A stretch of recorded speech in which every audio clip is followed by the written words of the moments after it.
Salut tout le monde, c'est Méga Informatique et aujourd'hui on se retrouve pour un nouveau déballage et un test d'un thermomètre infrarouge. C'est parti!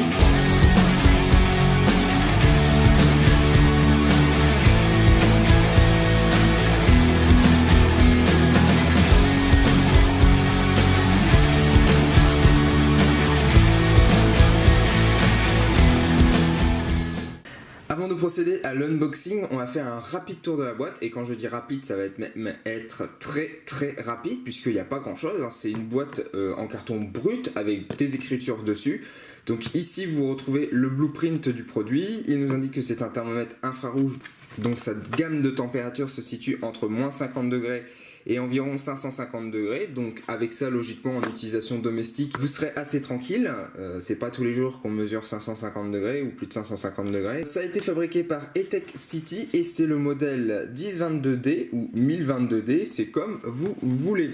Sur le côté gauche et le côté droit, c'est la même chose. Vous avez les deux logos Etexcity et j'aurais été sympa qu'ils mettent ce logo-là plutôt que celui-ci qui est assez sobre quand même. Celui-ci, il est un petit peu plus sympa.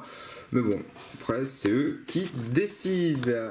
Et sur la face arrière, on retrouve les spécifications techniques. Donc je vous laisserai faire pause si jamais vous voulez voir ça plus en détail. A noter qu'il fonctionne avec une pile de 9 volts, qu'il a une marge d'erreur de plus ou moins 2%, c'est-à-dire 2 degrés. Donc c'est plutôt pas mal. Bien, pour ouvrir la boîte, rien de plus simple, c'est une petite languette à tirer comme on a l'habitude et à l'intérieur on retrouve un certain nombre de choses, notamment une petite carte qui nous dit merci d'avoir choisi Etexcity et qui nous indique que le produit est garanti 2 ans. Ensuite on retrouve un petit manuel d'utilisateur qui est en multilangue et qui a la particularité de posséder le français. Alors, au niveau du français, j'ai pu lire un petit bout hors caméra. C'est du niveau Google Traduction, je vous le dis tout de suite. Par contre, ça a l'avantage d'être présent si jamais vous êtes une brêle totale en anglais. Ça va pas être du niveau d'un traducteur professionnel, mais au moins ça a le mérite d'être présent. Et on retrouve en dernier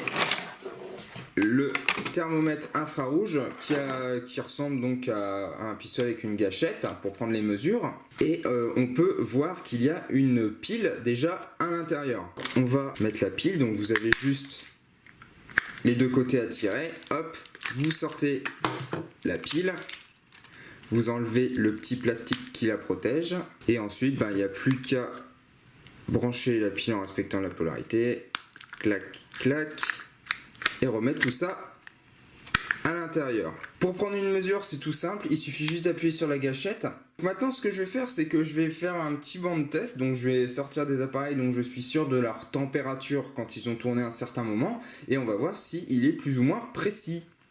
Bien, avant de procéder au test du thermomètre infrarouge, il y a quelques informations à prendre en compte si jamais vous voulez une mesure assez précise de la température de l'objet que vous êtes en train de scanner. Après, si jamais votre but c'est d'avoir un thermomètre infrarouge qui prend des températures relativement proches de la température réelle de l'objet sans avoir à modifier des réglages, vous pouvez quand même le prendre parce qu'il se rapproche globalement avec les réglages par défaut de la température réel. C'est juste que sur certains matériaux, vous allez avoir des soucis. Donc dans un premier temps, je vais parler de son aspect et ensuite je vais m'attaquer aux paramètres qu'il faut prendre en compte pour pouvoir avoir une température précise. Donc c'est à ce moment-là que vous pourrez sauter partie si ça ne vous intéresse pas. Au niveau de son aspect global, il se présente comme ça. Vous avez un plastique rigide en 2 tons qui est plutôt beau, qui a un fini donc un petit peu mat qui fait qu'il n'est pas désagréable à prendre en main et en plus il est assez ergonomique, vous voyez que je tombe tout de suite sur la gâchette, je suis bien calé au niveau des mains. Ensuite ici vous trouvez donc la gâchette pour prendre les mesures, le capteur infrarouge ici et 2 diodes laser. Ici on retrouve un écran qui a la particularité d'être rétroéclairé en bleu et 4 boutons de commande. Donc pour activer et désactiver le rétroéclairage, il suffit d'appuyer sur ce bouton ici tout en haut. Donc là je le désactive, là je l'active. À droite vous avez un bouton qui va vous permettre de désactiver, donc vous allez voir le logo ici disparaître, désactiver ou activer les lasers. Donc moi je vous conseille de les laisser activer si vous voulez gagner en précision. Ici le bouton qui va vous permettre de changer d'unité de mesure, donc de passer de Celsius en Fahrenheit et inversement. Et le bouton mode qui va vous permettre de changer de la température max, donc ça c'est la température max mesurée par le thermomètre, à l'EMS. Alors l'EMS, qu'est-ce que c'est ? c'est ce qu'on appelle l'émissivité d'un objet. Quoi est-ce que ce mot barbare? Alors pour vulgariser un petit peu, c'est tout simplement la réflexion d'un objet au laser. Il faut savoir que chaque objet va réfléchir une lumière différemment, hein, donc que ce soit une lumière laser ou une lumière d'un néon, d'une ampoule, tout ce que vous voulez. Donc vous vous doutez bien que pour du bois ça va réfléchir une certaine quantité de lumière, tandis que le verre, le laser, il va passer à travers, hein. Il va y avoir très peu de lumière qui va revenir. En fait c'est ça l'émissivité, c'est tout simple, c'est juste qu'elle change en fonction du matériau que vous allez scanner. Donc pour changer l'émissivité, il suffit tout simplement de passer sur l'EMS, donc en appuyant sur le bouton mode, et vous voyez ici vous avez une flèche qui monte et une flèche qui descend, et ça quand vous êtes sur ce réglage là, ça va vous permettre de le changer. Alors comment savoir quel réglage EMS utiliser en fonction de quel matériau? C'est tout simple, vous prenez le petit manuel et vous voyez qu'ils nous ont déjà tout fait, vous avez un petit tableau et vous avez le matériau en fonction de l'EMS, donc avec les valeurs qui changent bien évidemment. Donc ça sur 2 pages. Donc voilà, si jamais vous voulez gagner en précision, il va falloir prendre en compte ce réglage.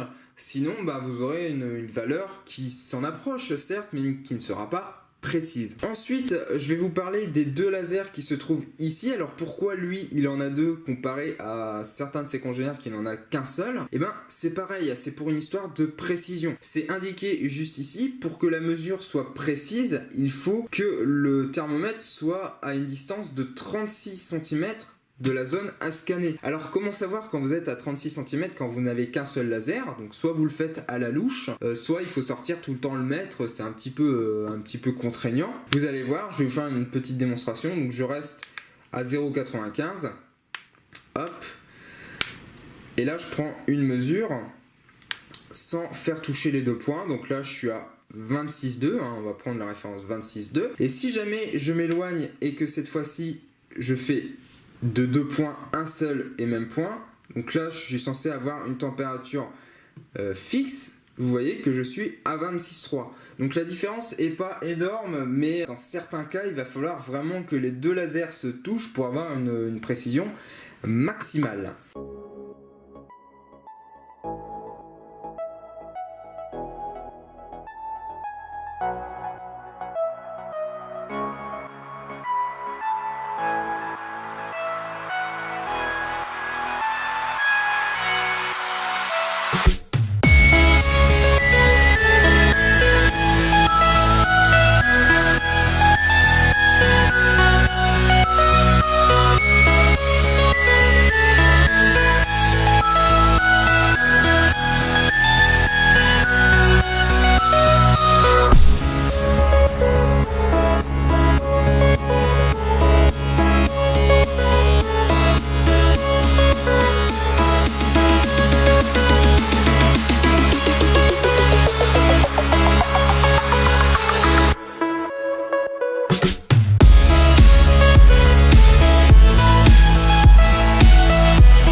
Pour la conclusion du thermomètre infrarouge de la marque Etex City. Alors est-ce que je vous le conseille ou pas? La réponse c'est oui. Vous avez pu le voir dans les tests que j'ai fait, j'ai essayé d'adapter l'EMS en fonction du matériau que j'avais à mesurer.